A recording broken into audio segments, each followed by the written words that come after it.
Where are the papers? Show us the marriage certificate. Amanda's voice sliced through the warmth of our Christmas dinner, shattering the cheerful atmosphere. She stood at the head of the table, manicured nails digging into the polished mahogany surface, her eyes glinting with triumph. I bet you can't, because they don't exist. The room fell into a stunned silence. I set my fork down carefully, dabbing my napkin against my lips as 20 pairs of eyes turned toward me. Beside me, my husband, Michael, stiffened, his face paling. Across the table, my mother-in-law, Margaret, wore that thin, knowing smile, the one I'd come to despise over the last 5 years. "Amanda, that's enough," Michael began, but she waved him off. "No, Michael, we've all had enough. 5 years of watching her pretend to be part of this family. 5 years of lies. Show us the proof, Diana. Prove you're really married to my brother." I met her gaze steadily, then let my eyes sweep the room. Some of the family members looked horrified. Others, like Margaret, barely concealed their anticipation. I knew this moment had been orchestrated, the perfect scene set to humiliate me in front of everyone. "Well?" Amanda pressed, arms folded. "We're waiting." I exhaled softly, then reached for my phone, my movements deliberate. The silence deepened as I scrolled through my contacts and tapped a number. Amanda's smirk faltered as I placed the call on speaker. "Diana," came the smooth, familiar voice of James Peterson. "I wasn't expecting a call from you on Christmas Day. I'm sorry to interrupt your holiday, James," I said, my voice even. "But we have an interesting situation here. My sister-in-law seems to believe that my marriage to Michael doesn't legally exist." A beat of silence.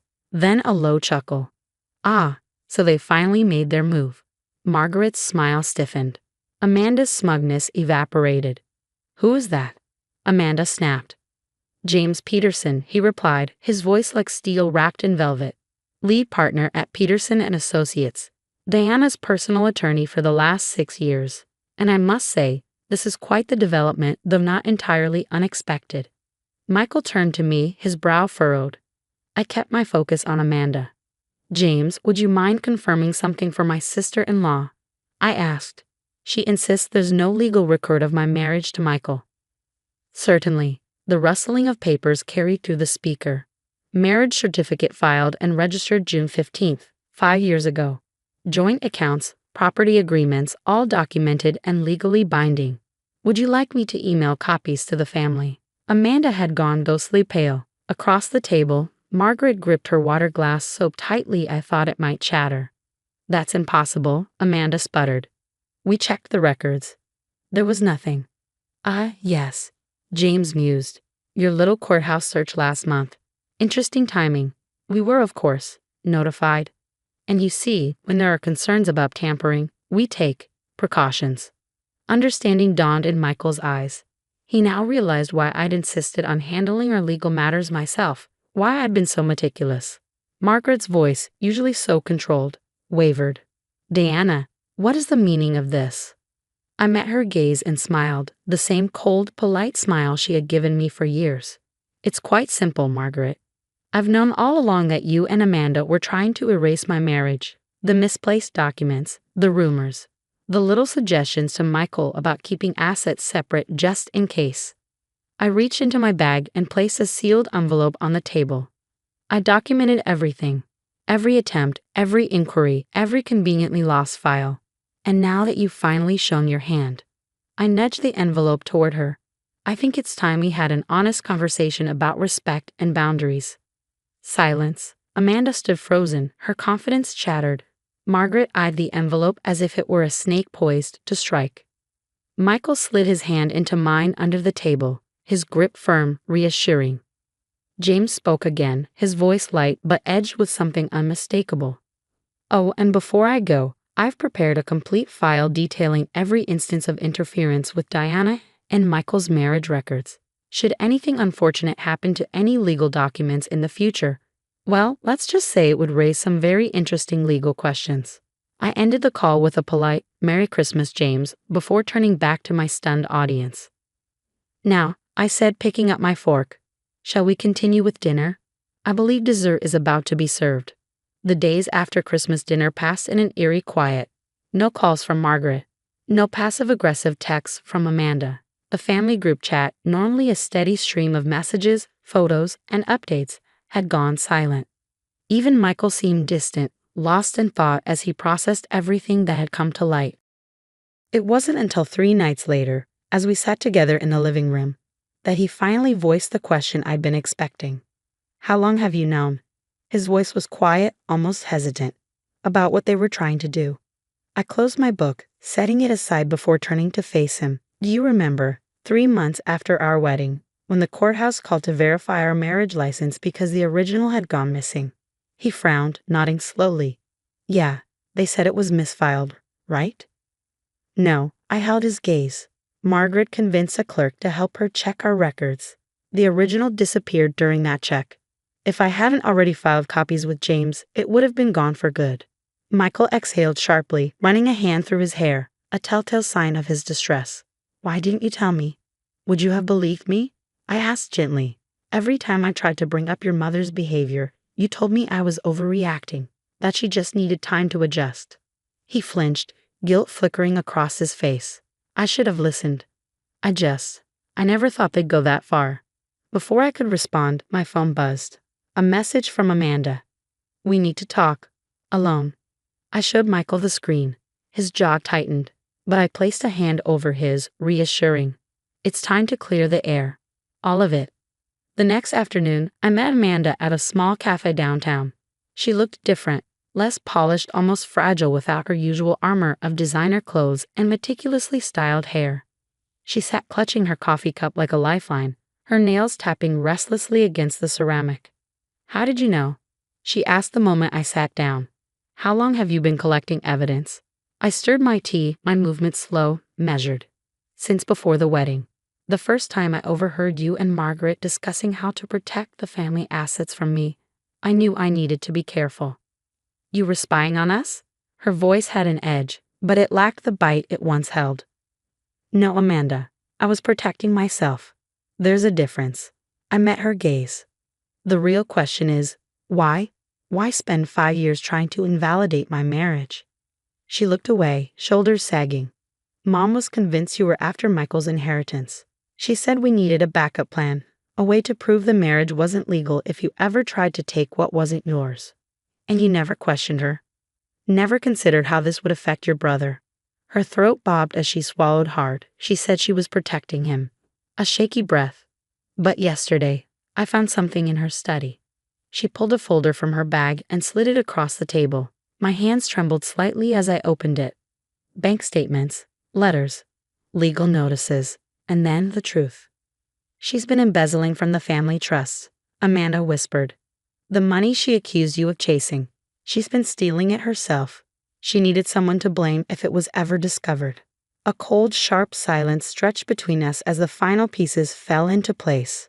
Margaret's iron grip on the family's finances, her relentless obsession with painting me as a gold digger, the desperate attempts to erase my marriage. It was never about protecting Michael, it was about protecting herself. "Does Michael know?" I asked. Amanda shook her head. "I came to you first. I owe you that much." I studied her face, searching for deception. Instead, I found something unexpected: regret. "Thank you for showing me this," I said finally, "but you understand this can't stay buried." "I know," she murmured. "That's why I brought it to you. Mom, she has to be stopped, and I need to make things right." By the time I got home, my mind was racing. Margaret hadn't just tried to destroy my marriage. She had spent years stealing from her own children while setting me up as the perfect scapegoat. Michael was in his office, lost in paperwork. He looked up as I entered, eyes flicking to the folder in my hands. "There's something you need to see," I said softly, "and it's not going to be easy." For the next hour, we pored over the documents together. I held his hand as the betrayal unfolded before him, watching as anger, hurt, and disbelief flickered across his face. "All this time," he whispered hoarsely, "all this time she was accusing you of being after our money. She was the one stealing it." I squeezed his fingers, grounding him. "I'm so sorry, Michael." He looked up at me, his blue eyes rimmed with red. "No, I'm the one who's sorry. I should have defended you. I should have seen what they were doing. Instead, I let them push you to the outside while my own mother." His voice broke. I cupped his face in my hands, forcing him to meet my gaze. We'll handle this. Together. For the first time in days, he gave me a small, fragile smile. Together, he echoed, gripping my hand like it was the only thing keeping him afloat. As we sat there, surrounded by the remnants of Margaret's deception, I realized this wasn't the victory I had once imagined. It wasn't about proving I was right or about exposing their schemes. This was something deeper, more painful. But perhaps for the first time in years, it was real. The family meeting was set for Saturday morning at our house. Michael insisted on neutral ground, somewhere outside Margaret's domain, where her manipulations held no power. Amanda arrived first, clutching a fresh stack of documents she'd uncovered. Her face was pale, her fingers trembling slightly as she set the papers on the coffee table. We exchanged a brief glance, unspoken understanding passing between us. Today would change everything. Margaret arrived last. She hesitated for the briefest moment on the threshold, her usual confident stride faltering as she took in the sight of all of us waiting. Her mask slipped back into place just as quickly. "What's this about?" she demanded, her voice sharp with forced authority. "Some sort of intervention." Michael stood, his grip tightening on the folder in his hands. He looked pale, but his voice was steady. "Sit down, Mom. We need to talk about the family trust." The color drained from Margaret's face. She opened her mouth, no doubt ready with some excuse. But then Michael laid out the evidence. Bank statements, transfer records, forged signatures, a paper trail of betrayal stretching back years. Margaret tried to interrupt, her voice tight with indignation, but Amanda cut through her protests with a quiet, devastating certainty. "We found everything, Mom. The offshore accounts, the gambling debts, all of it." "You don't understand," Margaret protested, her carefully constructed composure beginning to crack. "I was protecting our family's legacy." Michael's voice broke. "By stealing from us. By trying to destroy my marriage to cover your tracks." Silence filled the room, heavy and suffocating. I watched as the truth unraveled Margaret's world. Her schemes, her manipulations, all the careful planning, exposed in the harsh, unforgiving light of day. Michael took a breath, steadying himself before delivering the final blow. "We've already spoken with the family lawyer. The trust will be restructured. You'll no longer have access to any accounts." Margaret surged to her feet, her voice rising with desperation. "You can't do this to me. I'm your mother." For the first time, I spoke. "Yes," I said quietly, "you are." Which makes this betrayal even worse. Her eyes darted between us, searching for an ally, but there was no one left to save her. And in that moment, I felt no satisfaction, only sadness. For the years of damage, the relationships she had poisoned, the love she had squandered in pursuit of control. The weeks that followed brought irreversible change. Margaret faced legal consequences, though Michael and Amanda insisted on handling the matter privately to avoid public scandal. The trust was completely restructured, placed under transparent oversight with an equal distribution among the siblings. Amanda, for her part, threw herself into making amends, not just with me, but with everyone her mother had driven her to hurt. One evening, over coffee, she hesitated before speaking, her voice unsteady. "I was a terrible sister to you," she admitted, her fingers twisting around her mug. "I let Mom poison everything. I never once thought for myself." I reached across the table, squeezing her hand. "We can't change the past, Amanda. But we can decide what comes next." She blinked back tears, nodding. Michael focused on rebuilding, both within himself and within the family company. He implemented new financial controls, ensuring no one could ever manipulate the trust again. One night, as we sat on our back porch, he stared out at the darkened sky, deep in thought. "You know what's ironic?" he murmured.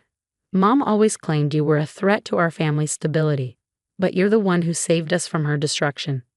I leaned my head against his shoulder, watching the stars. Sometimes the people who seem to threaten our world are actually the ones helping us see it more clearly. 6 months after that fateful Christmas dinner, we hosted another family gathering. The energy in the house was different this time, lighter, more genuine. Amanda arrived with her new boyfriend, who looked at her with an affection that made me smile. Michael's younger cousins played in the yard, their laughter drifting through the open windows.